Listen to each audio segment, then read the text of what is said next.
Okay.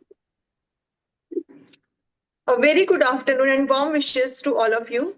Respected guest speaker, Mr. Ramprakash Sharma sir, Director IMT Group of Science and Technology, Dr. Poonam Pandey ma'am, Dean Dr. C.S. Yadav, my fellow faculties and all the attendees present here virtually.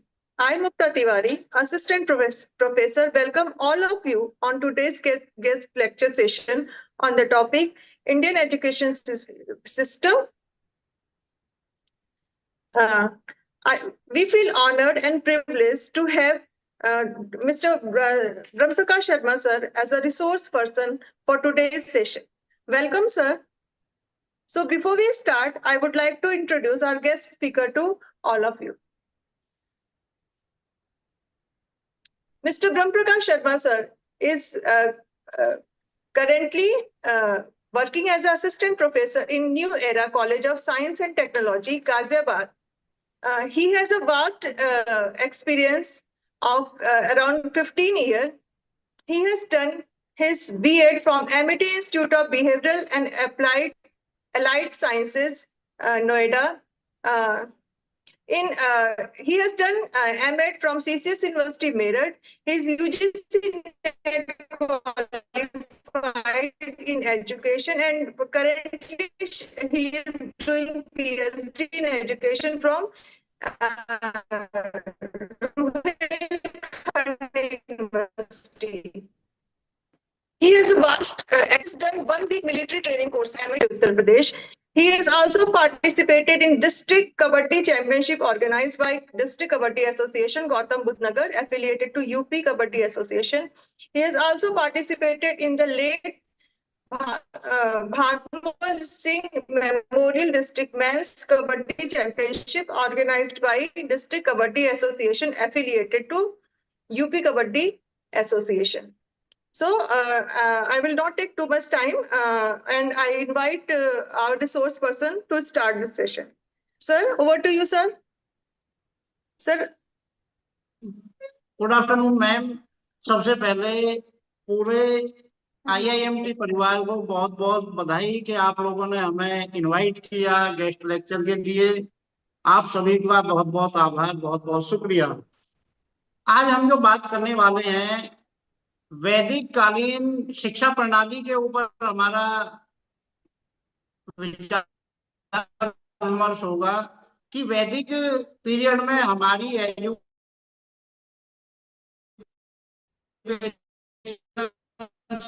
System किस प्रकार से रहा, education के वो क्या रहे हैं। सबसे पहले जो एम था वो स्वास्थ्य संरक्षण। स्वास्थ्य संरक्षण का मतलब है कि जब तक हमारे माइंड में, जो हमारा माइंड है, जब तक हम फिजिकली फिट नहीं होंगे, मेंटली फिट नहीं होंगे, तब तक हमारा माइंड भी एजुकेशन के ऊपर, टॉपिक के ऊपर कोई फोकस नहीं करेगा। तो सबसे पहले जो उस समय का एम था वैदिक पीरियड का, वो ये था कि हमारा जो स्वास्थ्य जितना अच्छा रहेगा उतना ही अच्छा हमारा अचीवमेंट रहेगा, उतना ही अच्छी एजुकेशन हम ले पाएंगे।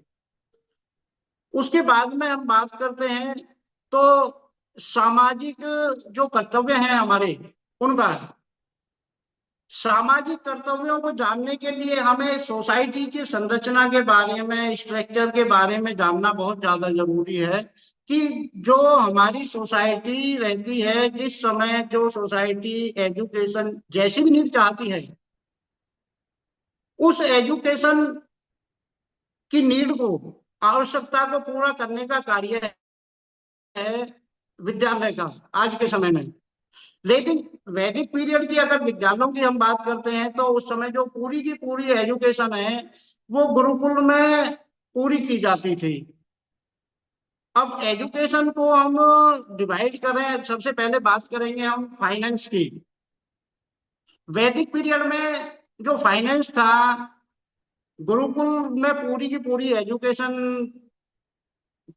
कंप्लीट होती थी और गुरुकुल का सोर्स ऑफ इनकम कोई फिक्स नहीं था।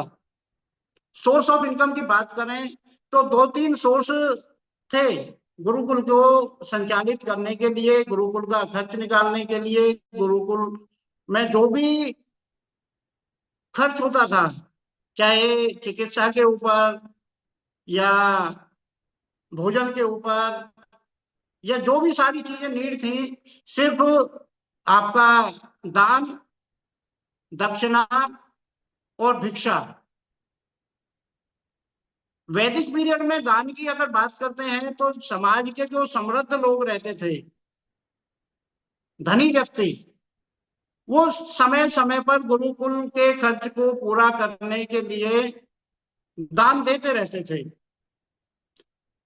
उसके बाद में बात आती है राज्य का क्या रोल था फंड प्रोवाइड करने में। तो स्टेट के द्वारा कोई ऐसा निश्चित सोर्स नहीं था कि जिसके द्वारा गुरुकुल का संचालन किया जा सके।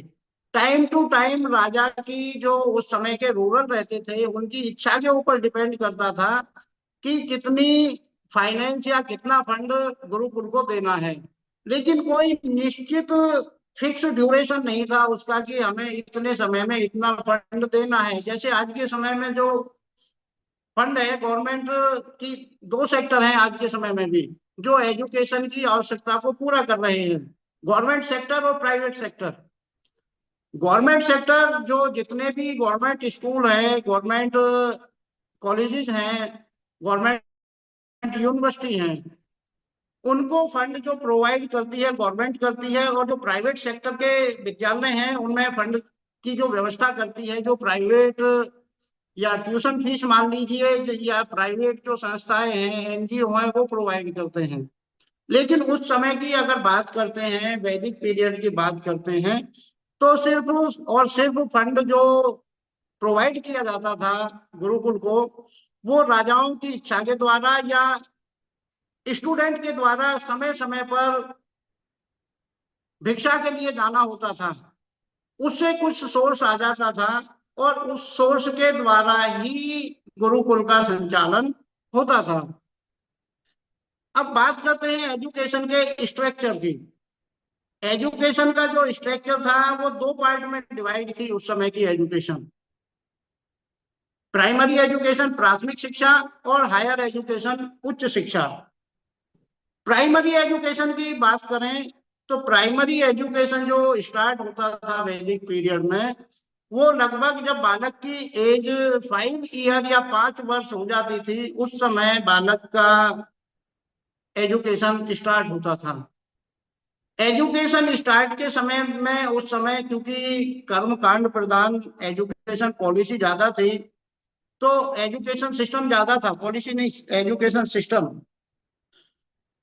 तो कर्मकांड अधिक होने के कारण, तो जब भी बालक पैदा होता था और बालक का पूरा जीवन चलने के साथ साथ कुछ ना कुछ संस्कार, कुछ ना कुछ ऐसे रीति रिवाज संचालित होते रहते थे। उसी के क्रम में था विद्या आरंभ संस्कार। विद्या आरंभ संस्कार की अगर बात करते हैं तो उसमें भी कुल पुरोहित के द्वारा, जिस समय बालक की एज 5 वर्ष पूरी हो जाती थी और किसी भी शुभ दिन, अच्छे दिवस में कुल पुरोहित को बुला करके विद्या आरंभ संस्कार ऑर्गेनाइज कराया जाता था। विद्या आरंभ जो सेरेमनी ऑर्गेनाइज की जाती थी, उसमें बालक को नहला करके, नए वस्त्र पहना करके, और जो हमारी वर्णमाला है उसके कुछ अक्षरों का उच्चारण कराया जाता था। अगर बालक अक्षरों का उच्चारण कर ले तो ठीक, अदरवाइज जो वर्ड का प्रोनाउंसिएशन नहीं भी कर पाता था तो चावलों के दानों में अक्षर जो है बालक की उंगली पकड़ के बनवा दिए जाते थे और बालक की एजुकेशन स्टार्ट होती थी। जो प्राइमरी एजुकेशन थी वैदिक पीरियड में, वो परिवार में ही संचालित होती थी। परिवार में रह करके ही बालक एजुकेशन लेता था। प्राइमरी एजुकेशन में जो हमारे अल्फाबेट या वर्णमाला कहें, वर्णमाला सीखता था, सिंपल काउंटिंग जो रहती है उन्हें सीखता था, गिनतियां सीखता था, जो जोड़ घटाव गुणा भाग इस तरह के जो सिंपल कैलकुलेशन थी उन्हें सीखने के बाद में बालक हायर एजुकेशन के लिए जाता था। अब बात करते हैं उच्च शिक्षा की, हायर एजुकेशन की। हायर एजुकेशन गेन करने के लिए बालक गुरुकुल में प्रवेश लेता था। गुरुकुल में प्रवेश से पहले बालक का उपनयन संस्कार या उपनयन सेरेमनी ऑर्गेनाइज की जाती थी, और उपनयन सेरेमनी ऑर्गेनाइज करने के लिए बालक की जो एज थी वो अलग अलग थी। वर्ण के अकॉर्डिंग बालक की एज थी। ब्राह्मण वर्ण के जो बच्चे थे उनकी एज 8 साल थी। क्षत्रिय जो वर्ण के जो स्टूडेंट होते थे उनकी 10 साल एज होती थी। और वैश्य वर्ग के लोगों की जो एज थी वो 12 ईयर थी।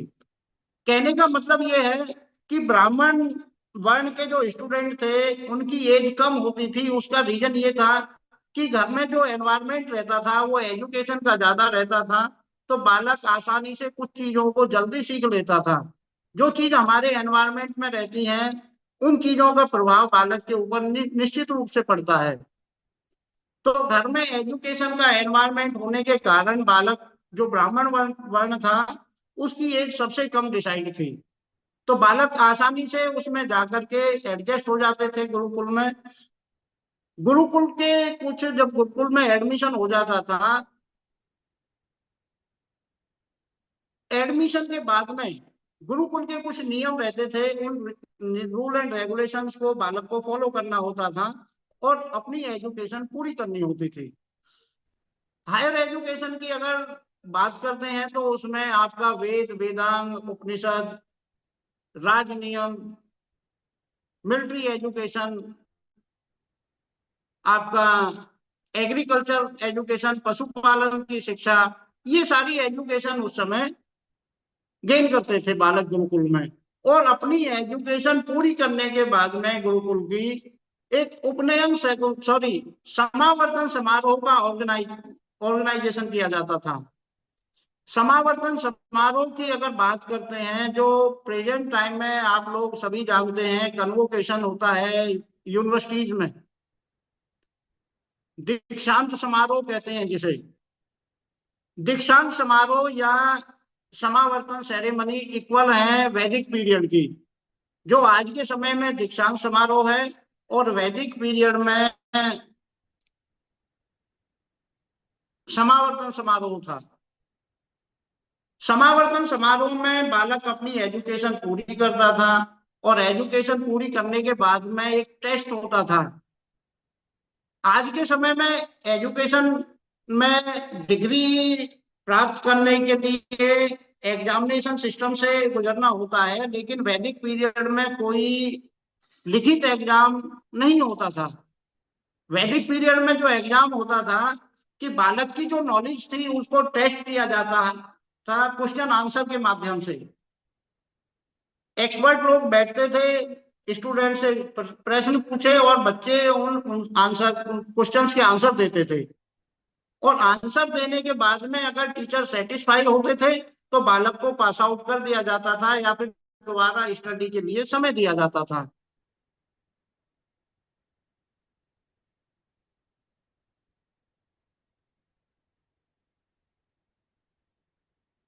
जो नॉर्मल बात करते हैं पाठ्यक्रम की, बालक कितने समय तक गुरुकुल में एजुकेशन लेता था, तो उस समय नॉर्मली एक जनरल पाठ्यक्रम था। 12 साल अध्ययन करने के बाद में बालक की एज लगभग 20 या 25 साल जब होती थी, उस समय बालक समावर्तन समारोह में जाता था या अपनी एजुकेशन जो पूरी करता था जनरल पाठ्यक्रम की, उसे लगभग 12 वर्ष का समय लगता था। और 12 वर्ष की एजुकेशन गेन करने के बाद में बालक को एक स्नातक की डिग्री प्रोवाइड की जाती थी कि ये जो है बैचलर डिग्री है। और कोई डिग्री वैसे नहीं दी जाती थी, एक नॉर्मली ये कह दिया जाता था कि ये बालक स्नातक है। लिखित में कोई सर्टिफिकेट या कोई ऐसा प्रमाण पत्र नहीं दिया जाता था जैसे आज के समय में बैचलर डिग्री, यूजी पीजी की डिग्री प्रोवाइड की जाती है। जो बालक की नॉलेज नॉलेज रहती थी उसी को ही डिग्री मान लिया जाता था।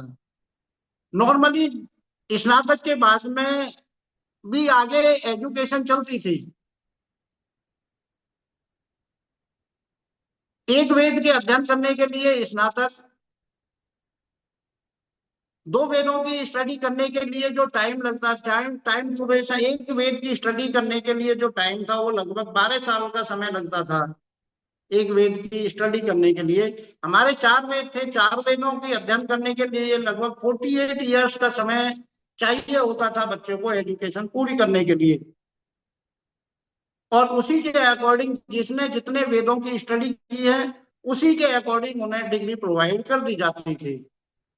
इसी के क्रम में दूसरी डिग्री थी वसु की, जो 24 साल का पाठ्यक्रम या 2 वेदों का अध्ययन करने वाले को वसु कहा जाता था। और 3 वेदों की अध्ययन करने के लिए 36 वर्ष का समय लगता था, जिसे रुद्र कहा जाता था।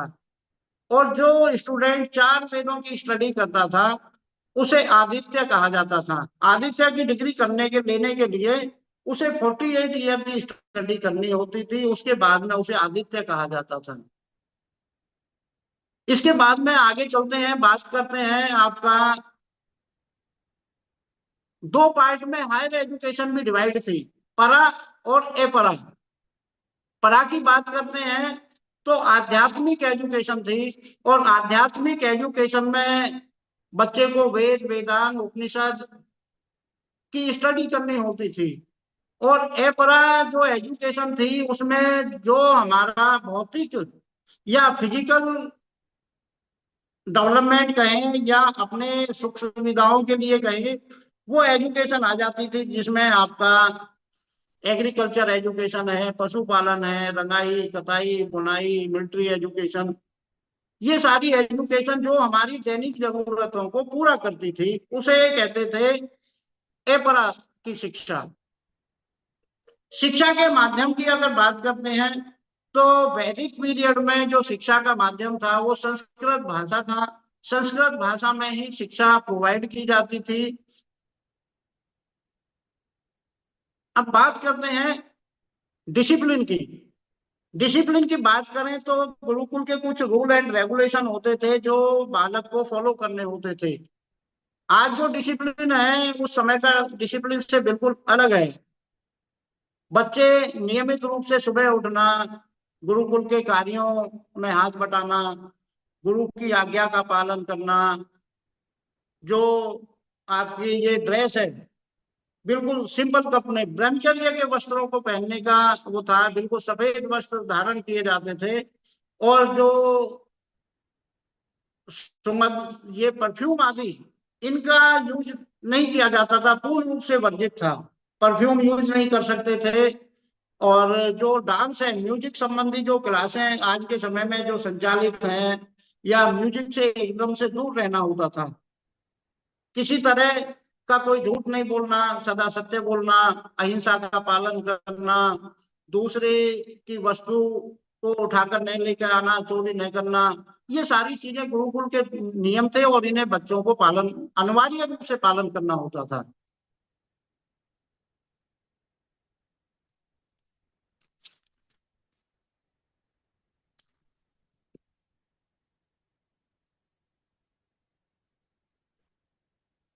अब बात करते हैं टीचर और स्टूडेंट रिलेशनशिप की, कि वैदिक पीरियड में टीचर और स्टूडेंट का संबंध कैसा था। जब बालक उपनयन संस्कार के बाद में नियमित रूप से गुरुकुल में रहते थे, पूरी की पूरी रेस्पॉन्सिबिलिटी गुरु की रहती थी। बालक के भोजन की व्यवस्था करना, बालक की अगर बीमार होता है तो उसकी चिकित्सा की व्यवस्था करना, और चिकित्सा के बाद में जो भी सारी जरूरतें हैं बालक की, बेसिक नीड, उनको पूरी करने की जो जिम्मेदारी थी वो गुरुकुल की थी या गुरु की थी। जब गुरु इतना स्टूडेंट के लिए समर्पित रहता था तो निश्चित रूप से जो गुरुकुल में स्टूडेंट स्टडी करते थे, स्टूडेंट और टीचर दोनों का जो रिलेशन था वो काफी मधुर हो जाता है। कहने का मतलब ये है कि जो गुरु रहते थे वो अपने स्टूडेंट को अपने पुत्रों की तरह, अपने बेटों की तरह प्यार करते थे। तो जो टीचर स्टूडेंट रिलेशनशिप की अगर बात करें तो उस समय बहुत ही अच्छा संबंध था। मधुर संबंध था, जो आज के समय में दिखाई नहीं देता है।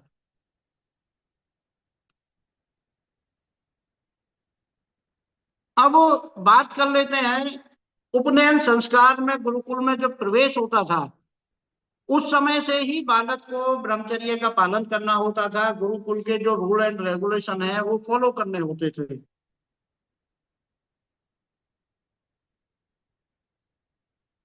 इसके अलावा जो गुरुकुल हैं, उस समय में वैदिक पीरियड में और भी शिक्षण संस्थाएं थी जो टीचिंग प्रोवाइड कराती थी। जैसे टोल हो गया, टोल में भाषा और साहित्य, लैंग्वेज और लिटरेचर, दो की एजुकेशन प्रोवाइड की जाती थी। उसके बाद में आपका आता है घटिका। घटिका में जो एजुकेशन प्रोवाइड की जाती थी, भाषा, साहित्य, धर्म और दर्शन, इनकी एजुकेशन प्रोवाइड की जाती थी। और एक एजुकेशन के लिए था चरण, जिसमें वेद के किसी एक पार्ट की डीपली स्टडी कराई जाती थी। किसी वेद की डीपली स्टडी करने के लिए चरण जो है बड़ा अच्छा ऑप्शन था उस समय। उसके अलावा चतुर्पदी था, जिसमें दर्शन, पुराण एवं राज नियम, जो किस तरह से हमें राज नियमों का पालन करना है या राज नियमों को संचालित करना है, उनकी एजुकेशन प्रोवाइड की जाती थी।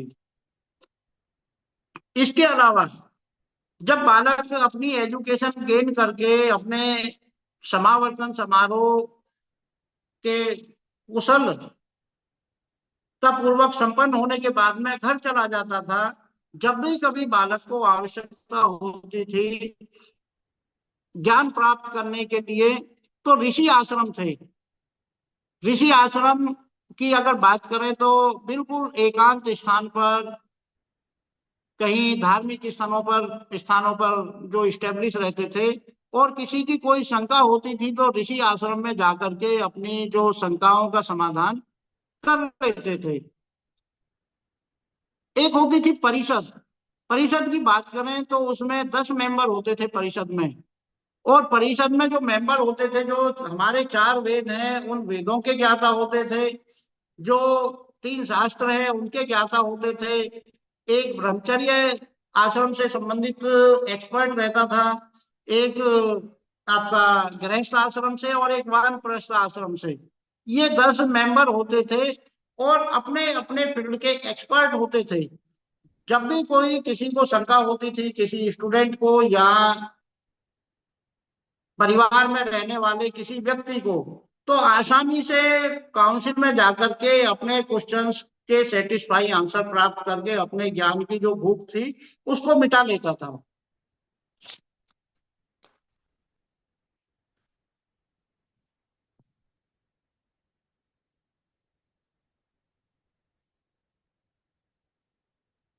अब बात करते हैं वैदिक कालीन एजुकेशन सिस्टम की कमियां क्या रही हैं हमारे की। जो कमी की बात करते हैं तो सबसे पहली जो कमी थी वैदिक सिस्टम में, वो जन शिक्षा का अभाव। जो कास्टिज में के अकॉर्डिंग एजुकेशन दी जाती थी, वर्ण के अकॉर्डिंग नॉर्मली, तो वो चीजें, उसमें बहुत बड़ा वर्ग ऐसा एजुकेशन के बिना रह गया जिसे एजुकेशन नहीं मिल पाई। तो एजुकेशन एक पार्ट जो है उस समय भी ऐसा रह गया जो एजुकेशन से बिल्कुल वंचित रह गया, जो कि ठीक नहीं था। दूसरी एजुकेशन की अगर बात करते हैं तो वोमेन एजुकेशन, नारी शिक्षा। नारी शिक्षा का कोई वैदिक पीरियड में प्रावधान ऐसा नहीं दिखाई देता है कि सभी लड़कियों के लिए शिक्षा सुलभ हो या सभी लड़कियों को आसानी से शिक्षा मिल जाए, क्योंकि विद्यालय ही नहीं थे। गुरुकुल में जो एंट्री होती थी वो नॉर्मली बॉयज की होती थी, लड़कों की होती थी। लेकिन फिर भी कुछ एग्जाम्पल वैदिक पीरियड में भी मिल जाते हैं पढ़ी लिखी लड़कियों के, पढ़ी लिखी स्त्रियों के। तो जो राजघरानों की लड़कियां होती थी, उनके लिए घर पर ही एजुकेशन की व्यवस्था कर दी जाती थी कि वो लड़कियां घर पर रह करके ही एजुकेशन लेती थी, या गुरुकुल में जो गुरु कन्या रहती थी वो एजुकेशन ले पाती थी। बाकी लड़कियों के लिए कोई अलग से गुरुकुल उस समय वैदिक पीरियड में नहीं थे।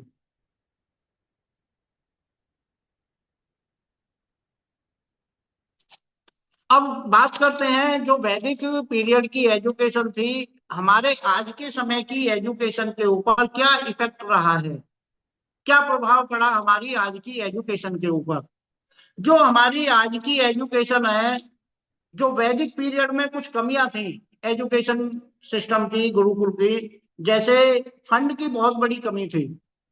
गुरुकुल के संचालन के लिए, कुशल संचालन के लिए, अच्छे संचालन के लिए, छात्रों के रहने के लिए व्यवस्था करना, खाने की व्यवस्था करना, पानी की व्यवस्था करना, अगर बच्चा बीमार हो जाए तो उसकी व्यवस्था, चिकित्सा की व्यवस्था करना, तो पूरी की पूरी रेस्पॉन्सिबिलिटी गुरुकुल की थी। लेकिन इतना गुरुकुल का सोर्स ऑफ इनकम नहीं था कि इन जरूरतों को पूरा किया जा सके। तो गवर्नमेंट ने आज के समय की अगर बात करते हैं तो विद्यालयों को एक नियमित रूप से फंड देना स्टार्ट कर दिया है कि टीचर्स की सैलरी जो है वो गवर्नमेंट देगी,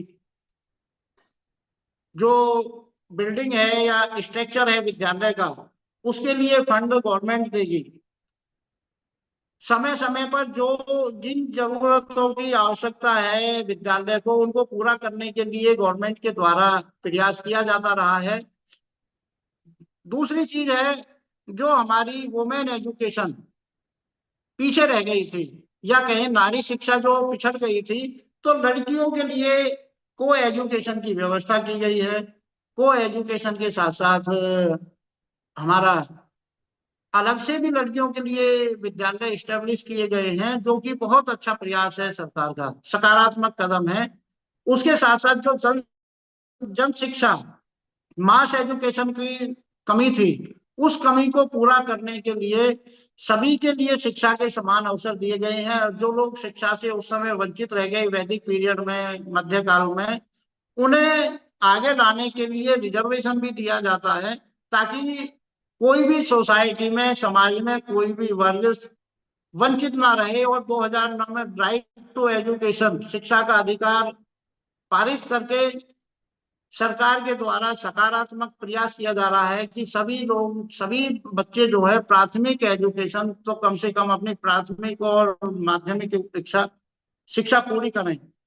जो अन्य जरूरतें हैं बच्चों की, उनको पूरा करने के लिए स्कॉलरशिप दी जा रही है। प्रोग्राम जो शॉर्टेज है या कहीं स्टेगनेशन और वेस्टेज की प्रॉब्लम को भी सॉर्ट आउट करने के लिए मिड डे मील कार्यक्रम चलाया गया है, जिसके द्वारा जो कुपोषण की समस्या का कहीं हद तक समाधान करने का प्रयास किया गया है सरकार के द्वारा।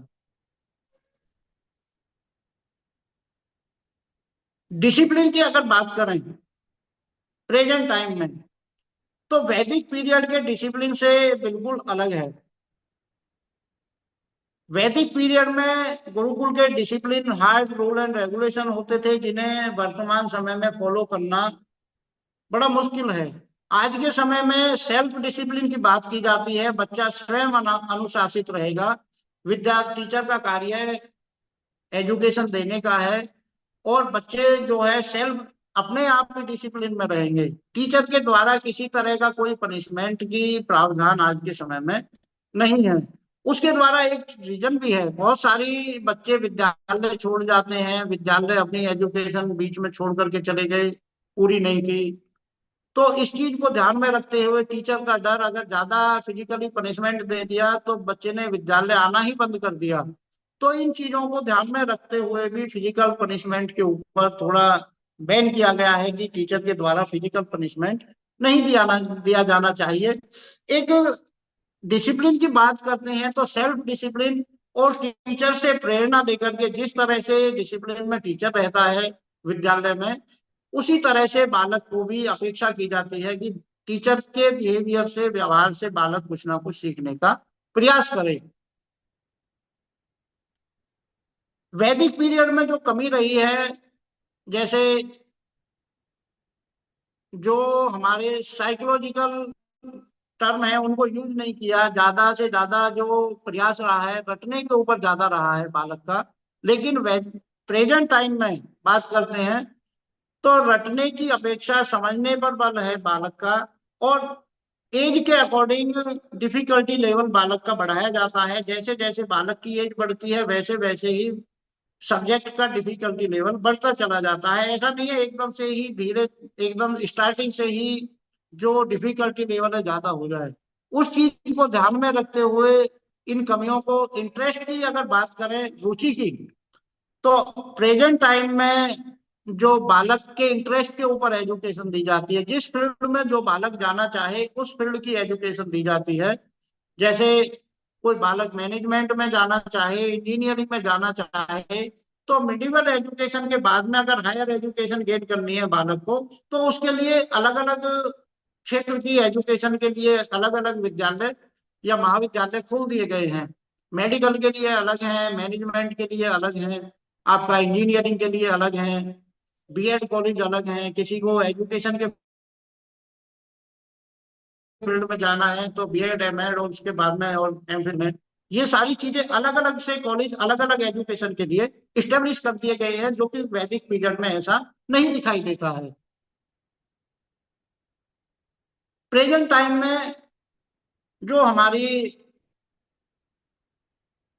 व्यावसायिक शिक्षा है, वैदिक पीरियड की कमी को देखते हुए अलग, जो बालक जिस फील्ड में जाना चाहे, जिस तरह की एजुकेशन लेना चाहे, अपने इंटरेस्ट के अकॉर्डिंग गवर्नमेंट के द्वारा पूरी की पूरी फैसिलिटी दी गई है।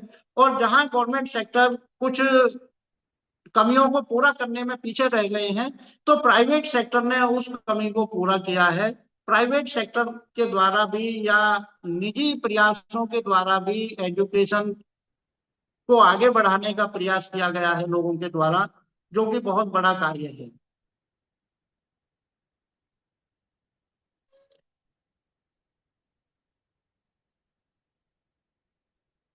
इसमें किसी तरह का कोई, आप लोगों को कोई शंका है या कोई कंफ्यूजन है तो आप लोग पूछ सकते हैं।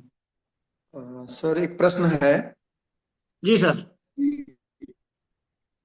जो वैदिक काल था आप बता रहे थे, क्योंकि भारत को विश्व गुरु का दर्जा दिया गया, भारत को विश्व गुरु कहा जाता था, कि जी जी क्या जी। था, किसके वजह से मतलब भारत को यह दर्जा मिला? उस वैदिक काल में क्या ऐसी विशेषताएं थी जिसके कारण लोग इतना नाम था? जी जी देखिए, जो विश्व गुरु का दर्जा दिया जाता है वो ऐसे ही नहीं दिया जाता है। वैदिक पीरियड में, आपका बुद्धिस्ट पीरियड में, आपका श्रीलंका से, जापान से, चाइना से काफी स्टूडेंट एजुकेशन के लिए आते थे। और यहाँ की जो भाषा है, जो समृद्ध भाषा थी, संस्कृत भाषा इतनी समृद्धशाली है, ये नहीं लगता है कि ये कोई आज की संस्कृति है। दूसरी चीज, जो हमारे वेद हैं, वेदांग है, उपनिषद हैं, उनकी भाषा भी इतनी समृद्धशाली है कि एक एक श्लोक को अगर हम एक्सप्लेन करने लगे तो काफी लंबा समय निकल जाता है। तो हमारे यहाँ की जो एजुकेशन है वो दूर दूर तक फैली हुई थी, उसका प्रभाव दूर दूर तक था, चाहे किसी तरह की भी एजुकेशन रही हो। कह सकते हैं कि विदेशों से भी लोग हमारे देश में शिक्षा लेने के लिए आते थे, इसीलिए भारत को विश्व गुरु का दर्जा दिया जाता था। जी क्योंकि उस समय बता रहे हैं कि जावा, सुमात्रा, बोर्नियो, श्रीलंका जैसे देशों से लोग यहाँ पर शिक्षा लेने के लिए आते थे। जी सर। इसमें सर क्या सभी लोग शिक्षा प्राप्त कर सकते थे, या कुछ कैटेगराइज किया गया था कि शिक्षा से किसी वर्ग को वंचित भी किया गया था? जी सर, इसमें अगर बात करते हैं तो एक, जो हमारी उस समय की सोसाइटी की थी वो चार पार्ट में डिवाइड थी: ब्राह्मण, क्षत्रिय, वैश्य और शूद्र। तो शुद्ध। इसमें तीन वर्ग के लिए एजुकेशन का प्रावधान था, लेकिन शूद्र के लिए कहीं कोई एजुकेशन का कोई प्रावधान नहीं था। कुछ एग्जाम्पल हमें मिलते हैं। हम सभी लोगों ने महाभारत देखा है, उसमें कर्ण का एग्जाम्पल भी मिलता है, जो कि दिखाया जाता है कि एक शूद्र जाति में या शूद्र परिवार में जो है पले बड़े हैं, पैदा नहीं हुए, पले बड़े हैं, और गुरु परशुराम के द्वारा, भगवान परशुराम के द्वारा उन्हें भी एजुकेशन दी गई है। लेकिन उसमें भी एक चीज आती है कि उनकी प्रतिभा को पहचान लिया था गुरु या भगवान परशुराम जी ने कि ये कोई साधारण बालक नहीं है, ये शूद्र जाति का पैदा हुआ बालक नहीं है, इसकी प्रतिभा इतनी ज्यादा है, सहन शक्ति इतनी ज्यादा है कि जो कि अन्य कैटेगरी से इन्हें अलग बनाती है। तो उन्हें भी श्रापित होना पड़ा था कि उन्होंने झूठ बोल करके कि हमें शूद्र जाति में हम पैदा हुए, शूद्र हैं, और एजुकेशन ले ली। तो उस समय भी उन्होंने, भगवान परशुराम ने उन्हें श्राप दिया था कि आपने झूठ बोल करके एजुकेशन ली है, जब आप अपने जीवन का महत्वपूर्ण युद्ध लड़ रहे होंगे आपकी वो एजुकेशन काम नहीं आएगी। तो आपने देखा कर्ण ने बहुत सारी लड़ाइयां लड़ी, लेकिन जब जो महाभारत का मेन युद्ध हो रहा था उस समय वो एजुकेशन उनके काम नहीं आई थी। एक एग्जाम्पल मिलता है हमें एकलव्य का। शूद्र जाति के होने के कारण अंगूठा देना पड़ा। अब कुछ उसमें भी अलग अलग चीजें प्रचलित हैं। कोई कहता है अंगूठा मांगा था, कोई कहता है कि नहीं, गुरु द्रोण ने अर्जुन को सर्वश्रेष्ठ धनुर्धर घोषित कर दिया, और उधर उन्होंने देखा कि उससे भी बड़ा धनुर्धर है, तो उन्होंने जाकर के गुरु दक्षिणा में कहा कि आप युद्ध करिए, कोई दिक्कत नहीं है, लेकिन कर्ण उसके अर्जुन के सामने आप युद्ध नहीं करेंगे। तो एकलव्य ने कहा कि नहीं, अब मैंने तो इसी के लिए तैयारी की है, सर्वश्रेष्ठ धनुर्धर बनने के लिए, और आपने घोषित कर दिया तो फिर कैसे अर्जुन के साथ हम युद्ध ना करें? तो आपने तो एक तरह से मानिए कि हमारा अंगूठा ही मांग लिया। तो अलग अलग भ्रांतियां हैं उसमें भी। Okay, thank you so much sir. अब आपने ये बहुत ही सूचना परक और ज्ञानवर्धक सेशन रहा है, और मुझे पूर्ण विश्वास है कि हमारे छात्र छात्राएं जो भी इस सेशन से लाभान्वित जरूर ही होंगे। आपने वैदिक एजुकेशन की बात अगर करें तो आपने परा और अपरा विद्या को बहुत ही डिटेल में, बहुत अच्छी तरह से एक्सप्लेन किया। परा विद्या की नॉलेज सिर्फ अर्न करने के लिए नहीं होता, बल्कि लाइफ स्किल को भी डेवलप करने के लिए वैदिक टाइम पे एजुकेट किया जाता था। आपने मीडियम ऑफ लैंग्वेज की बात की, संस्कृत भाषा की बात की। ऑब्वियसली हमारा संस्कृत भाषा सबसे समृद्ध, पुरानी और सबसे समृद्ध भाषा है। आपने गुरुकुल के समय में स्टूडेंट या लर्नर की लाइफस्टाइल के बारे में बात की, अनुशासन के बारे में बात की, जो आज के समय में बहुत ही प्रासंगिक है। आपने संस्कारों की बात की कि किस तरह से पहला विद्या आरंभ करने के समय में हम किस तरह से संस्कार, इसको भी, विद्या आरंभ को भी एक संस्कार की तरह लेते थे। जिंदगी, लाइफ का एक महत्वपूर्ण, एक इम्पोर्टेंट स्टेप जिसको कहते हैं, उसको इस तरह से लेते थे, उसको सेलिब्रेट करते थे। आपने गुरु शिष्य के जो पर्सनल रिलेशनशिप की बात की, जो वो भी एक आज के समय में बहुत ही प्रासंगिक और सोचने योग्य विषय है। तो और इसके सबसे अच्छी बात यह है कि आपने वैदिक एजुकेशन के टाइम, वैदिक एरा के टाइम पे जो एजुकेशन का करंट एजुकेशन सिस्टम में कंपैरेटिव स्टडी काइंड ऑफ आपने बहुत ही अच्छी तरह से प्रस्तुत किया। तो thank you so much sir for accepting our invitation. अब मैं doctor CS Yadav, dean academics को बुलाना चाहूंगी for formal vote of thanks. So over to you sir. Thank you ma'am inviting me to give vote of thanks on this guest lecture. सबसे पहले मैं ब्रह्म प्रकाश sir को धन्यवाद देना चाहूँगा, जिन्होंने बहुत कम समय में और हमारे इनविटेशन को स्वीकार किया, और सर ने यस कर दिया, क्योंकि बहुत बिजी शेड्यूल है सर का। हमको भी मालूम है कि कॉलेज में अपने पास भी 10 काम होते हैं, लेक्चर हैं सर के पास, कई बार बात नहीं हो पाती है। और सर ने बहुत अच्छे तरीके से, जिसको कहा जाए गागर में सागर भरना, कम टाइम में प्राचीन काल जो एजुकेशन सिस्टम था वैदिक काल का, चाहे हम ऑब्जेक्टिव की बात करें, करिकुलम की बात करें, टीचर स्टूडेंट रिलेशन की बात करें, फाइनेंस की बात करें, एडमिनिस्ट्रेशन की बात करें, कोई ऐसा पक्ष सर ने नहीं छोड़ा कि जो इसमें इस 40 से 45 मिनट के लेक्चर में न बताया हो।